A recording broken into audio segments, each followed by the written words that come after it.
Bonjour à tous, bienvenue dans cette nouvelle entrevue dans la tourelle du Château Landry de Montjoly. Et aujourd'hui, on reçoit Paola Huitron, qui est avec nous en résidence de création pour 3 semaines. Elle fait partie du projet d'auteur de la diversité avec Martina Shumova également. Donc, allô, Paola. Allô. Ça va bien? Ça va bien. Oui, bien, on est heureux de vous recevoir.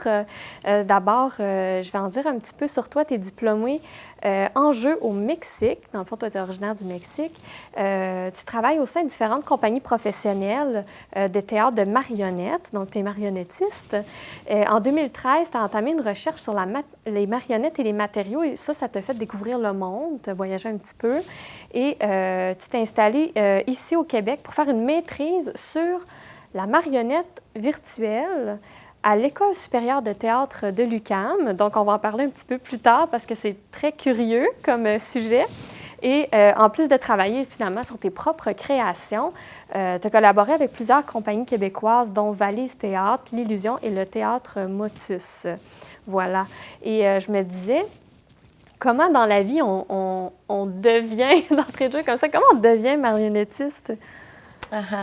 C'est un mystère, même pour moi. Ou comment c'est arrivé pour toi, oui, cette pour chose-là? Pour moi, je pense que oui, effectivement, chaque personne a son propre parcours. Dans mon cas, j'avais fini l'école en jeu et j'aimais beaucoup jouer, être sur scène, mais une fois, je suis allée voir un spectacle d'une compagnie avec des marionnettes. Et j'étais impressionnée par la réaction de ces spectateurs. Et de ma propre réaction, je pense, parce qu'il n'y avait pas personne qui regardait les marionnettistes. Il était là, grand, dans son taille normale, mais personne ne le regardait. Tout le monde, en incluant moi, on regardait que les marionnettes. Et j'ai trouvé ça fascinant. Donc, cette compagnie a fait un appel pour faire un atelier. Donc, je me suis inscrite et sans avoir l'attente d'être marionnettiste. Après, en fait, ça m'a pris longtemps avant de dire « Ah, je suis marionnettiste ».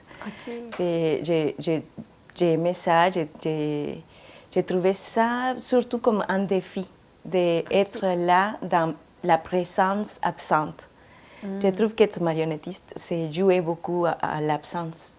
Tout en faisant vivre des personnages. Exactement. Tu fais vivre quelqu'un, mais tu es absente en même temps. C'est quelque chose par rapport à... Comme comédiante, c'est très riche. Je pense que c'est très riche. Ça m'a appris beaucoup sur les jeux aussi. OK. Et ton arrivée au Québec, c'est assez jeune. Ça fait à peu près 6 à 7 ans que tu es installée au Québec. Donc, ça veut dire que tu as fait de la marionnette au Mexique et tu as fait de la marionnette ici au Québec. Ça serait quoi la différence entre ces deux? Est-ce qu'il y a des différences entre faire ce métier-là au Mexique et faire ce métier-là ici? Bien, il y a la langue, là, d'abord, mais est-ce que tu as pu observer d'autres différences? Et je trouve qu'il y a les côtés contemporains, je dirais. En fait, c'est intéressant parce que moi, j'ai connu beaucoup les théâtres québécois à travers la marionnette au Mexique. Ah, OK. Parce que dans la compagnie dont j'ai travaillé au Mexique, faisait un festival international et il y avait parfois des compagnies québécoises qui venaient et on trouvait ça très contemporain. Je pourrais te dire qu'à ce moment-là, dans les 2005 peut-être, notre référence des marionnettes contemporaines était déjà le Québec. Ah, d'accord. C'était les marionnettes québécoises. Donc, c'est sûr qu'à moi, il y a une esthétique. Je pourrais te dire que oui, la langue, c'est très important pour moi parce que c'est ça qui m'a permis aussi de continuer à faire ma profession malgré mes défauts de langue. Mais il y a aussi un côté esthétique très, très important. C'est un esthétique très particulier ici. Et au Mexique, c'est différent et c'est aussi plus lié à la tradition. OK. Donc, plus traditionnel au Mexique et ici. Est-ce que ça t'a inspiré à venir justement t'installer au Québec? C'est-tu ça qui t'a emmené ici? Pas juste ça. Non? Il y avait des autres choses, mais ça a été important, oui, parce que j'étais dans une recherche où je voulais passer d'être juste une interprète à être capable de construire mes propres marionnettes. Comme ça a été un processus pour moi. Il y a beaucoup de marionnettistes qui vont faire les deux choses en même temps, ou qui vont être depuis le début des artistes visuels qui vont aller à manipuler des marionnettes. Et dans mon cas, c'est le contraire. J'étais un comédien qui a appris les arts visuels pour la marionnette. OK. Donc, pour moi, c'était très important de ce côté être au Québec, parce que j'aimais beaucoup l'esthétique, j'aimais beaucoup le côté ouvert à les différentes expressions de la marionnette. OK. Et tu as fait un projet super intéressant en art numérique. Donc, créer une marionnette, je pense que c'était pas ça dans le projet, mais créer une marionnette numérique. Et là, ma question, c'était quoi l'essence à aller capter dans ce projet-là? Je pourrais te dire, il y a deux. Comme les premières, c'est lui qui m'a maintenue passionnée toutes les langues, parce que ça a duré des années, ma recherche. Et ce qui m'a maintenue passionnée avec ça était toute une matière que je ne connaissais pas. Et que moi, j'ai passé toute ma vie sur scène, dans les tournées. Je ne passais pas ma vie en face d'un ordinateur. Alors, les numériques, toute la transition numérique, j'étais très loin de tout ça. Et à un certain moment, je me suis rendu compte qu'il n'était pas possible de continuer comme ça. Donc, je me suis dit, ou je prends la main de ce que je n'aime pas tant que ça, le numérique, ou je l'haïs pour l'éternité. et je vais juste être comme dehors, tout ça, et je vais faire la vraie résistance. Mais non, je n'ai pas fait ça. Je n'étais pas si courageuse. Alors, je me suis dit, non, je vais essayer de les comprendre. Donc, j'ai vraiment été un défi, parce que je voulais comprendre c'était quoi la logique des numériques, comment ça fonctionne, tout ça était passionnant pour moi pendant des années. Pendant des années que je faisais des liens avec mon métier, qui était les symboles, que la marionnette est beaucoup en lien avec les symboliques. Et le numérique est très symbolique aussi, comme il y a toutes sortes de... Comme toutes les choses qu'on voit dans l'ordinateur, c'est des symboles. C'est en façon... c'est comme une espèce de langage. Et pour moi, c'est très en lien avec la marionnette, ça. Oui, justement, qu'est-ce que tu as tiré de ce projet-là? Qu'est-ce que tu ressors comme clé, dans ton métier maintenant? Et je pense qu'il n'y a pas de méthode éternelle. C'est ça que je pourrais dire. Okay. Parce que je dois apprendre des choses qui étaient complètement inversées dans les numériques avec la marionnette virtuelle, des choses que j'avais appris avec la marionnette tangible. Donc, comme je te parlais tantôt par rapport à l'absence, avec les numériques, on parle d'une présence, mais une présence absente aussi. C'est comme une téléprésence. Donc, c'est des choses que j'ai dû réapprendre, comme que j'avais appris à m'annuler quand j'étais sur scène. Et quand j'étais avec la marionnette virtuelle, je devais faire plutôt des gestes plus grands, ma présence devait être encore plus forte, plus forte pour que ça passe l'écran, pour que ça passe le numérique, le virtuel. Donc, sont des choses...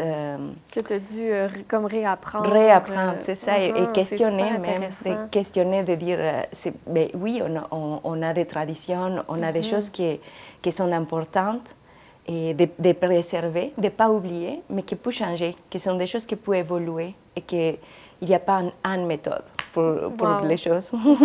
C'est une super belle expérience, en tout cas. Et dans le fond, tu es ici pour 3 semaines à Montjoly. Tu as été sélectionnée pour faire partie d'un duo d'artistes. Vous travaillez sur des projets différents avec Martina Schmova. Et je me disais, qu'est-ce qui t'a motivé, toi, à venir passer 3 semaines ici à Montjoly en résidence de création? Et c'est sûr que l'endroit déjà, comme d'être à côté des fleuves, c'est ça, le fleuve est très inspirant. C'est quelque chose que je ne suis pas habituée à vivre. J'habite à Montréal, mais à Montréal, les vibes est différente parce que c'est plus en ville. Et je voulais justement être... c'est sûr que c'est un privilège de pouvoir être concentré à écrire, de dire je suis ici pour être inspirée. Ça c'est déjà un cadeau. Et c'est sûr que pour moi, c'est toujours difficile d'écrire dans la langue française. C'est un défi, ça me demande beaucoup de temps parce que je dois regarder plusieurs fois et toutes les langues se mêlent dans ma tête. Et c'est justement, en fait, c'est justement pour ça que tu es venue, je crois, en résidence, c'est pour parler de ton lien avec la langue française et ton identité, si je ne me trompe pas. Est-ce que tu pourrais m'en dire juste un petit peu plus sur ton projet de résidence, puis comment ça s'insère, en fait, dans ton processus? Oui, et en fait, c'est intéressant parce que maintenant que je te raconte de ma marionnette virtuelle, je me rends compte que peut-être c'est en conséquence de ça, de comment j'ai appris à regarder les traditions, de comment j'ai appris à me dire, ah, les choses peuvent changer, les choses peuvent évoluer et pour être enrichies pour quand ils sont touchés par des autres choses, par la nouveauté. Donc, je pense que pour moi, c'était un défi écrire en français. Je me rends compte comment la culture française était très loin de ma vie. Comme, au Mexique, on n'est pas très proche de la culture française. On est plus proche de la culture des États-Unis, par exemple, mais pas de la culture française. Donc, c'est sûr que ça touche mon rythme dans ma façon de parler. Quand j'ai lu des poèmes ou des romans en français, maintenant je suis capable. Et je suis toujours fascinée pour le rythme. C'est un autre rythme. Comme quand dans ma tête je parle en espagnol, c'est autre rythme que quand je parle en français. C'est comme je fais des autres détours. Oui, donc il y a un rythme différent qui prend possession de ton processus présentement là, à la résidence. C'est ça. Donc j'ai pris une tradition mexicaine qui parle de l'arbre de vie. Et donc j'étais intéressée pour cette tradition qui travaille l'argile. Oui. Et ça fait partie intégrante de ton processus, justement, de faire le travail de l'argile présentement. Exactement, oui. Tu es allée à la plage en chercher, si je ne me trompe pas. C'est ça, je suis allée avec Martina à faire une promenade et on a trouvé l'argile. Il y en a beaucoup ici.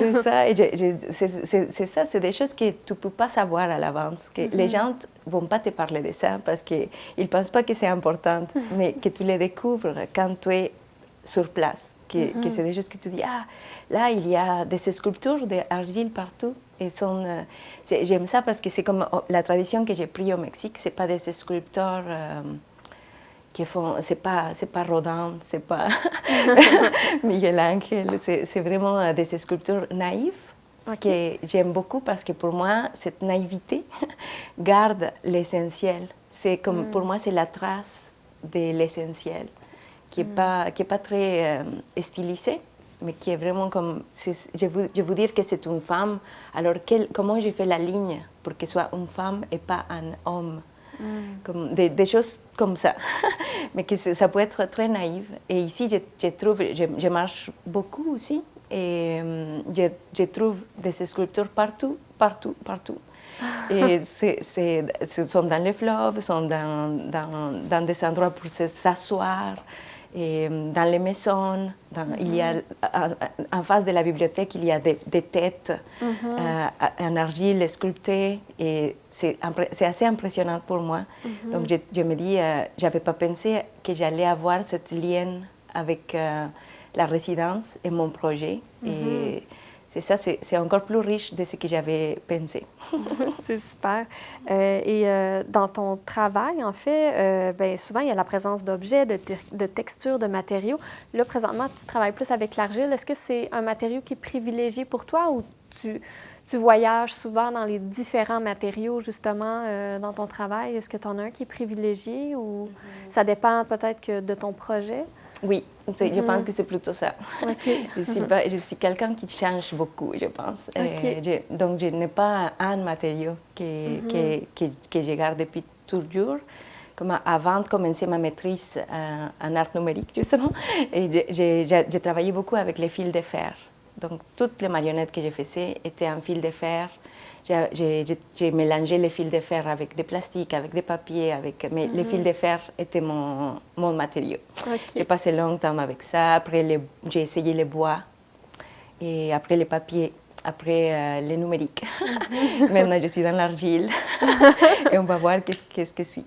Oui, bien, en parlant d'argile, en fait, samedi, le 10 juin, tu vas offrir au Musée régional de Rimouski, dans la journée porte ouverte sur la création, de midi à 13 heures. La population est invitée à aller te rencontrer pour une sorte de live de création, pour en savoir davantage sur comment tu travailles, tes méthodes et ton projet. Et cette même journée du samedi 10 juin, de 13 à 16 heures, ça s'appelle la ruche d'or du Musée régional de Rimouski. Donc là, les gens sont vraiment invités à faire un atelier avec toi. Toujours sur l'argile.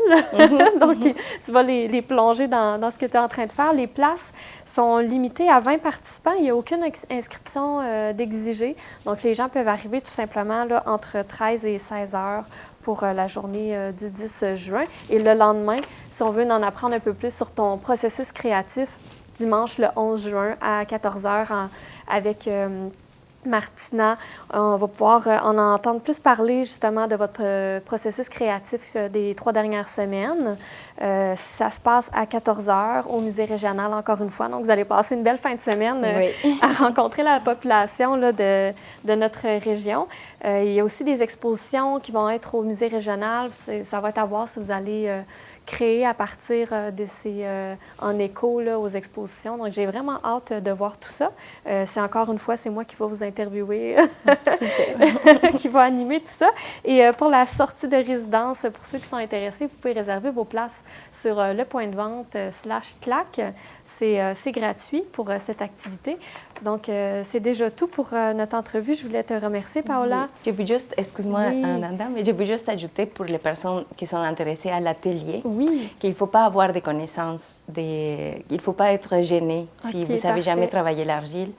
Il n'y a aucun problème. On n'est pas exigeante. C'est plutôt l'essence de pourquoi travailler avec l'argile, de c'est quoi qu'on peut trouver comme symbole pour sculpter, pour faire... c'est ça. On va juste travailler sur ça, sur le patrimoine aussi, pour l'essence de laisser des traces. Alors, c'est pas obligé d'être un pro. Ça risque d'être magnifique. Super. Ben, merci beaucoup, Paola. Puis on se dit à bientôt. Et pour nous, on se dit dans une prochaine entrevue dans la tourelle du Château Landry. On remercie nos collaborateurs, la librairie Liboukou de Montjoly, la librairie L'Alphabet de Rimouski et également la télévision communautaire de la Métisse. Donc, on se dit à bientôt.